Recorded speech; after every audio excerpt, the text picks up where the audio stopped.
Почитувани пријатели, ви посакувам Божи благослов. Денешнава моја тема гласи: со тоа што сме Божи созданија, не сме автоматски Божи синови и ќерки. Зошто? Обрнете внимание на оваа тема. На земјата во моментот живеат 8 милиарди луѓе. Тоа може да се провери и на твојот компјутер, каде што постојано се менуваат бројките на оние кои се раѓаат и оние кои умираат. Сите овие луѓе се Божи созданија. Не доаѓаат случајно. Јас така верувам дека доаѓаат и се раѓаат според Божиот план, зашто без Божјата волја ништо не се случува. Во Колосјаните 1 глава 16 стих се нагласува дека сите ние, сите луѓе сме Божи созданија.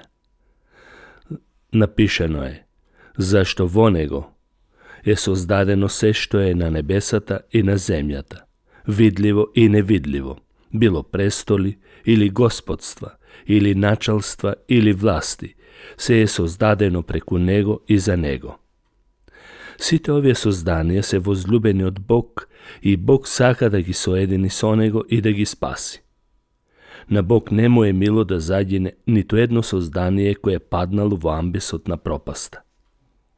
Но сепак, Бог и над оваа ситуација ја има предвид својата волја која е совршена. Неговото доаѓање во овој свет е потврда дека Божите созданија, луѓето, се сакани од Бог. Зашто е напишано: зашто Бог толку го возлюби светот, што го даде својот единороден син, та секој што верува во него да не загине, туку да има живот вечен. Но значи ли тоа дека ако се Божи созданија, сите се и Божи деца? Секако не. Библијата вели дека Божи деца, синови, се оние кои се наново родени од вода и дух. Евангелистот Јован вели вака: а на сите што го примија, им даде власт да станат Божи деца, на оние кои веруваат во неговото име. Тоа е запишано во Јован 1 глава 12 стих. Библијата никаде не зборува за изгубените луѓе дека се Божи деца. Тие се Божи созданија, но не и Божи деца, така учи Библијата. Кога зборуваме за изгубени луѓе, треба да имаме на ум дека човештвото со паѓањето во грев стана скитничко и изгубено создание. И затоа Исус вели: дојдов на овој свет да го побарам загубеното. Затоа има голема разлика да се биде Божјо создание и да се биде Божјо дете. Апостол Павле во сите своји посланија на еден или на друг начин тоа им го објаснуваше. Например, во писмото до Ефесјаните 2 глава 3 стих вели дека по природа човекот уште од раѓање ние сите сме деца на Божиот гнев, така што тој не остави простор за шпекулација да помисли некој дека во одреден период од животот ние сме Божи спасени деца, а потоа, кога ќе се зголеми гревот во нашиот живот, престануваме да бидеме негови деца. Тоа е погрешна наука. Библијата не дава таква можност за размислување или за верување. Со паѓањето во грев сите луѓе се раѓаат грешници и како последица на гревот луѓето се одвоени од Бог, нивниот создател. И псалмистот Давид вели: мојата мајка во грев ме зачна. Тоа одвојување автоматски ги прави луѓето Божи непријатели и подредени на влијанието на ѓаволот. Кога Исус се расправаше со тврдокорниот фарисејски дух јудеистите, тој убаво им рече: ако Бог беше ваш татко, вие ќе ме сакавте мене, зашто јас сум испратен од Бог и сум дошол од Бог. Тоа им го рече затоа што бараа причина да го убијат. По известно време и тоа им го рече: вашиот татко е ѓаволот и вие сакате да ги исполнувате желбите на вашиот татко. Се работи за луѓе кои што веруваа во Бог, кои што имаа своја побожност и своја религија, а сепак Исус ги прогласува за непријатели. Факт е дека луѓето кои не се спасени и кои не се наново родени преку Духот или Светиот Дух, макар и да имаат своја побожност, тие не се Божи деца. Затоа, почитувани според изјавата на Библијата, Писмото, Светото Писмо, ние стануваме Божи деца во моментот кога преку лично покаяние и вера ќе се соединиме со Христос преку Светиот Дух. Зашто без Светиот Дух, без покаяние и без вера не е можно некој да биде Божјо дете. Да објасниме што е тоа покаяние и што е тоа вера. Кои се плодовите на покаянието? Плодовите се покажуваат од моментот на своето вистинско жалење за собствените гревови. Апостол Павле вели, жалењето за Бог предизвикува неопходно каење за спасение, а световната мака доведува до смрт. Тоа е запишено во 2 Коринтјаните, 7 глава, 10 стих. А псалмистот вели, јас ќе го кажам своето беззаконие или својот грев, ќе тагувам поради својот грев. Покаянието е внатрешна тага пред Бог заради направените гревови. Второ, покаяние е признавање на својата неправда. Зашто псалмистот Давид во 32 псалм, 5 стих вели, ќе ги исповедам престапите свој пред Господ. Да, исклучиво пред Господ, не пред човек. Многу е важно ова да се забележи дека престапите се исповедуваат само пред Господ, а не пред некој светец или човек. Мудриот Соломон вели, кој ги крие престапите своји, нема да напредува, а кој ги исповедува и ги напушта, ќе добие милост од Господ. Тоа е запишено во Изреки или Пословици, 28 поглавје, 13 стих. Трето, покаяние е напуштање на своите гревови. Не е доволно само да се жали за нив и да се исповедаат, туку мора потполно да се остават и напуштат и никогаш повеќе да не се повторуваат истите, за кои знаеме дека сме жалеле.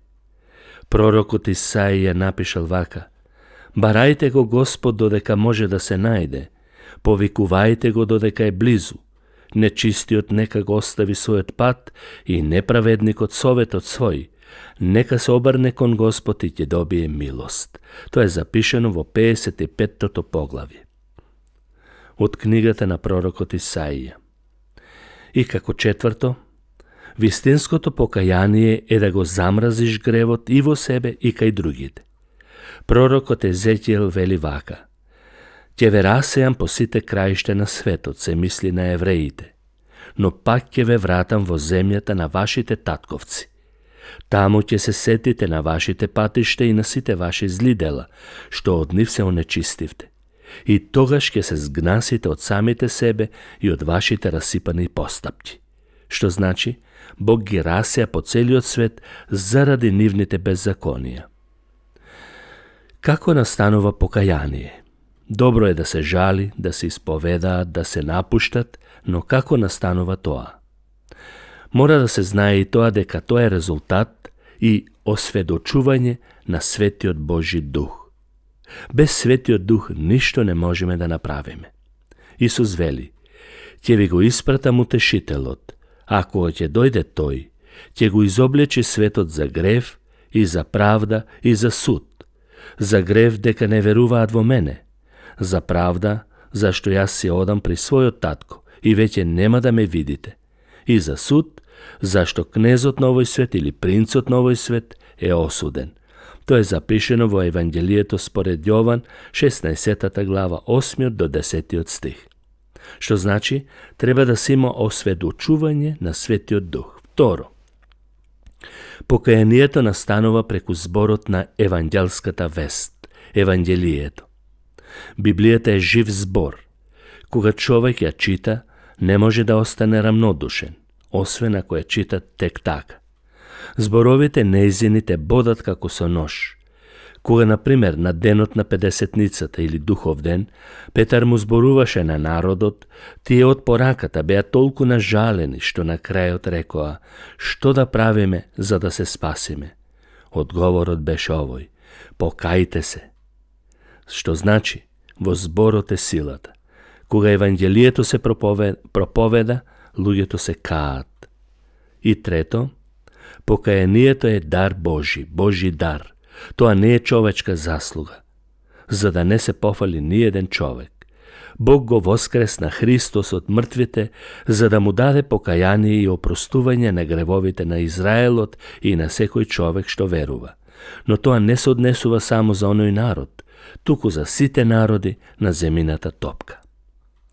Кога човек ќе се покае или се кае, тој и верува во тоа, дека Бог му простува. Вера. Библијата зборува во првата глава од Римјаните 17 стих и на други места дека праведникот, оној што е спасен, ќе живее преку вера. Придружник на покајанието е секојаш верата. Верата не оспособува да веруваме не само во постоењето на Бог, но и во Божјата љубов и неговата простувачка милост или благодат, која тој ја нуди преку Господ Исус Христос. Почитувани, да се има вера во Исус Христос, очигледно значи дека пред тоа си бил запознаен со Евангелието, си го слушнал до известна мера, си го разбрал неговото учење. Но тоа не е доволно да ја спаси твојата душа. Верата која спасува напредува од интелектуалното прифаќање на одредени факти со вистинска доверба во Исус и во она што тој го направи заради тебе и твоето спасение. Верата е одговор на срцето и умот до Спасителот за кого Евангелието зборува. Верата секако не е слепа, таа не е чекор во темнина. Верата почива врз солидна основа, а тоа е личноста на Исус Христос. Ти во што веруваш? А исправна вера е оваа: дека ти веруваш во Господ Исус Христос дека е Бог, зашто е напишано: Бог беше зборот и зборот стана тело. Тоа е запишено во Јован 1 глава, 1 стих и 14 стих, каде што се зборува дека вечниот збор, Логосот, стана тело во личноста на Господ Исус Христос, што значи, со верата ти веруваш дека Исус е Бог. Второ, дека тој Бог во личноста на Исус умре за твојот и мојот грев. Еве што е напишено во Матеј: тој ја даде душата своја за откуп на мнозина. Матеј 20 глава, 28 стих. А во Галатјаните 2 глава, 20 стих, апостол Павле вели вака: Христос, кој ме засака и себе се предаде за мене.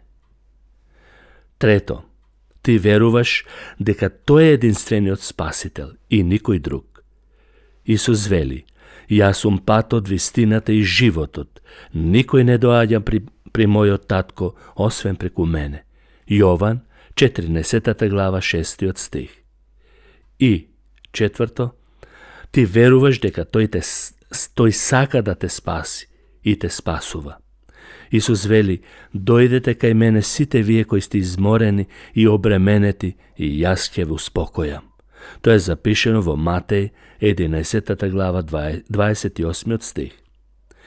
И како петто, ти веруваш дека без Исус нема надеж за тебе, нема никакво спасение.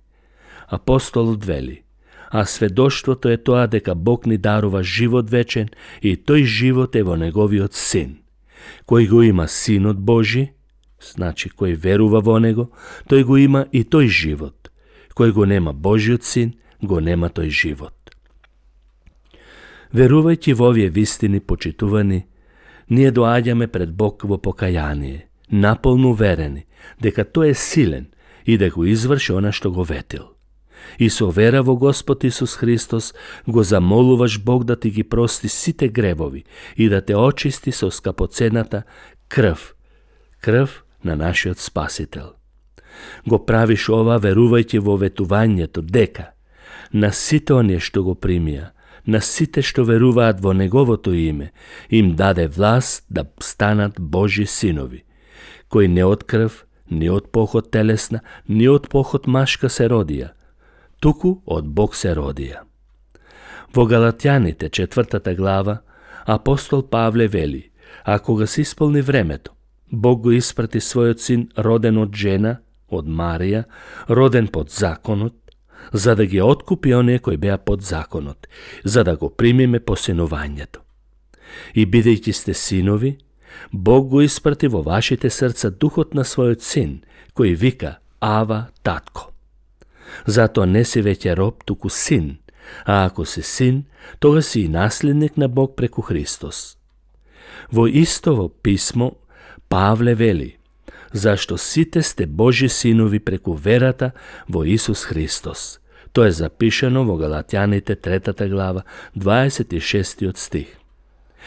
Почитувани од овие неколку стиха и многу други, јасно произлегува дека секој човек треба специјално да поверува во Исус Христос и да живее во согласност со неговото учење, за да може да стане Божјо дете. Да, сите ние се раѓаме како Божји созданија, но отпаднавме од Бог.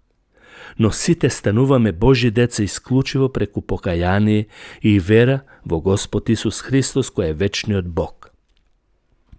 Апостол Павле, нагласувајќи ја верата, вели вака: но кога се јавија добрината и човеколюбието на Бог, нашиот Спасител, тој не спаси, не врз основа на праведните дела што сме ги направиле ние, туку по својата милост или благодат, преку капењето на наново роѓањето и обновувањето на Светиот Дух, кого богато го излеа на нас преку Исус Христос, нашиот Спасител, да оправдани преку неговата благодат, да станеме наследници според надежта на вечниот живот.